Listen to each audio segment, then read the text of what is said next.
আসসালামু আলাইকুম, কেমন আছেন সবাই?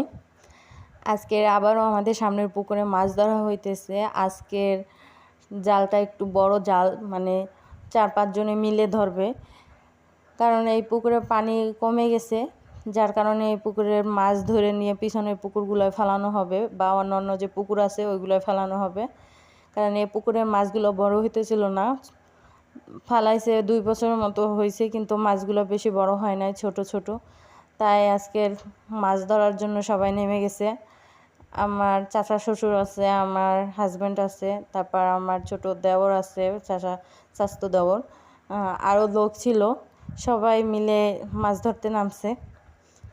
এই যে জালটা অনেক বড় ছিল, মানে এ মাথা দিয়ে ও মাথা পুরো ধরা যায় এরকমের একটা জাল। চাইছে আর কি সব মাছগুলো উঠানোর জন্য, কম বেশি যা পারে আর কি, কিন্তু সব উঠাইতে পারে নাই, অল্প কিছু উঠাইতে পারছে, পরে আর ধরে নাই, কেন পুকুরের পানি অনেকটা ঘোলাটে হয়ে গেছিলো। যদি বেশি আরও করতো তাহলে মাছ যা ছিল ওইগুলো মরে ভেসে উঠতো, এর জন্য আর অতটা করে নাই। এই পুকুরটা মূলত আমাদের এবং আমার চাচা শ্বশুরদের, আমার শ্বশুর এবং আমার চাচা শ্বশুর এই 2 ভাইয়ের পুকুর, এর জন্য মাছগুলো সবাই মিলে ধরতেছে। তারাও অর্ধেক নিবে এবং আমরাও অর্ধেক নিব। এর জন্য আমি এবং আমার ঘরের যারা যারা ছিল সবাই এই জায়গায় দেখতেছিলাম যে কি মাছ ধরে। আমরা ভাবছি বড় মাছ উঠবে, কিন্তু বড় মাছ উঠে নাই একটাও। এই পুকুরের পানি খাবার পানির জন্য ব্যবহার করা হয়। এলাকার মানুষ এই পুকুরের পানি খাবার পানি হিসেবে খায়।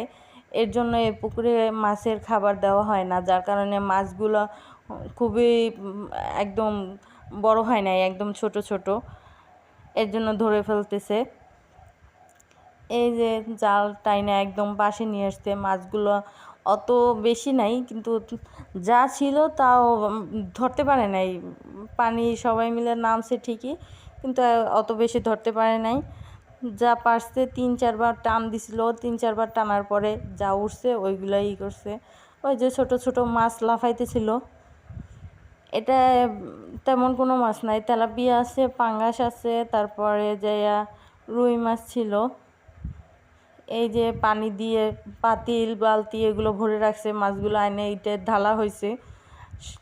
প্রথমে একবারে আইনে এটা ঢালা হয়েছে, সব মাছ না এখানে। ওই যে আমার চাচা শ্বশুরে বালতিতে ভরে ভরে মাপার জন্য রেডি করতেছে। এই যে বড় একটা পালা নিছে, এই পালাই করে মাপতেছে অর্ধেক অর্ধেক করে। এই যে একটা ব্যাঙ উঠছে, কাঁকড়া উঠছিল, আর বাচ্চারা ওইগুলো নিয়ে দৌড়ে